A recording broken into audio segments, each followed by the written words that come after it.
transit systems across the country are struggling to address deferred maintenance even as ridership steadily increases.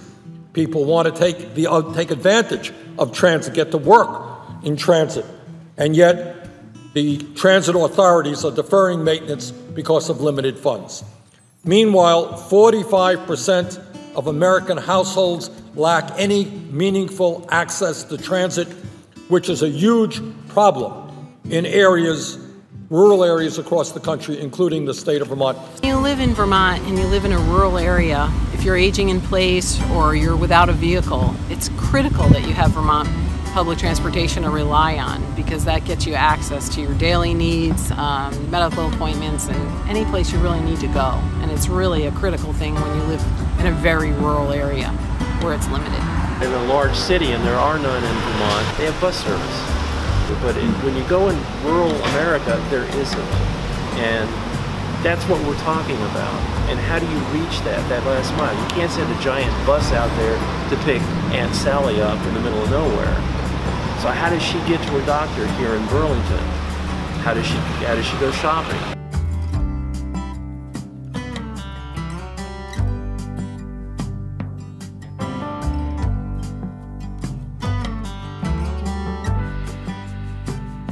I ride the bus because it's very convenient for me. It helps me get to places I need to go. I take the bus to get to work and to go shopping. It's very helpful for people to get to where they need to go, but they might not have the means to get there on their own. They take the people to dialysis on the side of buses. If it's somebody who needs to go to a doctor's appointment, they don't drive.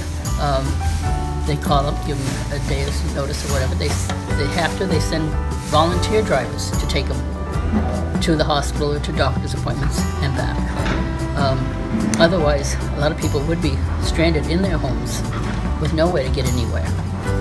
We are a very rural area, and there's nothing close by.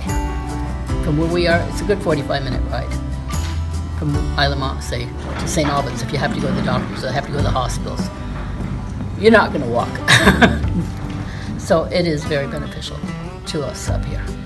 We go on trips, we go to the drugstore, he takes me to the hospital for my blood work. They're awesome. There's an awful lot of elderly people that don't have no ways of getting out, and they get on cider. All you have to do is just ring their number. That's all you have to do.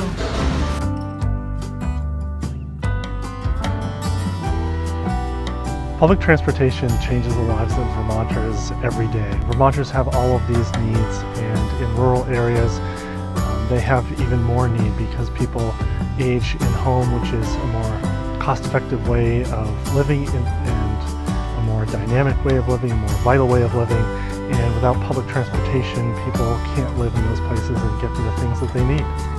The biggest hindrance to transportation is funding. I think they do well with the money they have.